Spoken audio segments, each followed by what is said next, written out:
Hey, welcome back to the channel. I'm Arnold, and right behind me is my 1970 Dodge Charger 500, which we're going to be working on today and hopefully restoring in the future. It is one of 54 made in FM3 Panther Pink, and today we are going to be flushing our radiator with a garden hose, and then we're going to be adding new coolant in.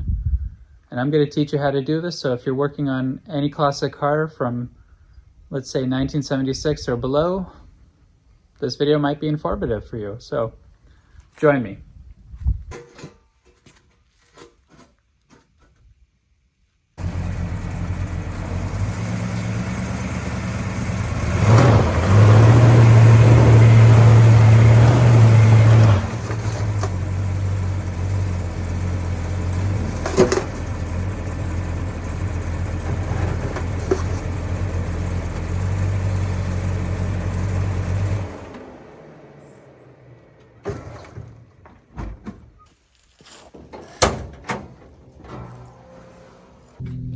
Now before we flush our radiator, you want to make sure your car's been sitting for a while and it's cold and that it's not hot.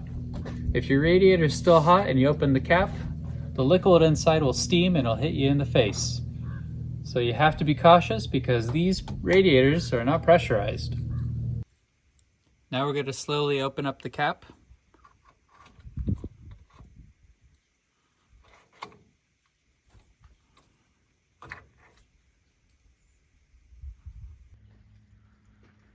As you can see, it's really dirty, hasn't been cleaned in a long time.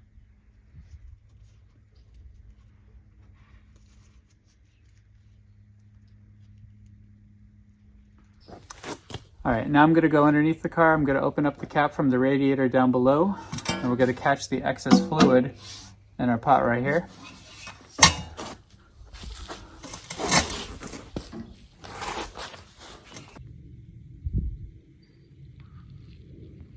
So this is the radiator, and here's the cap, and you just want to unscrew it.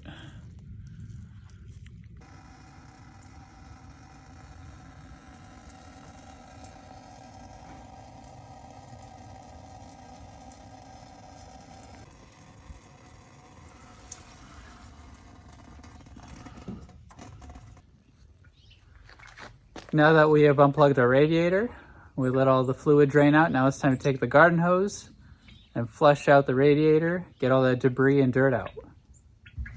Now you want to do this somewhat often.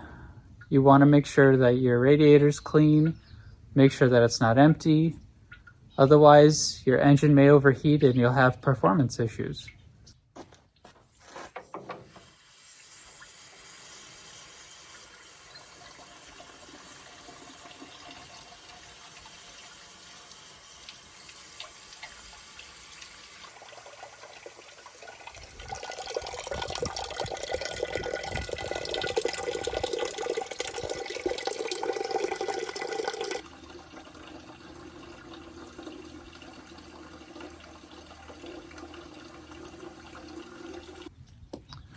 So before we add in our coolant to our radiator, you want to make sure the plug down below is plugged back in so your coolant won't escape. Now depending on the make and model of your car, you have to look up the specifications on how many quarts or liters you have to put in your radiator.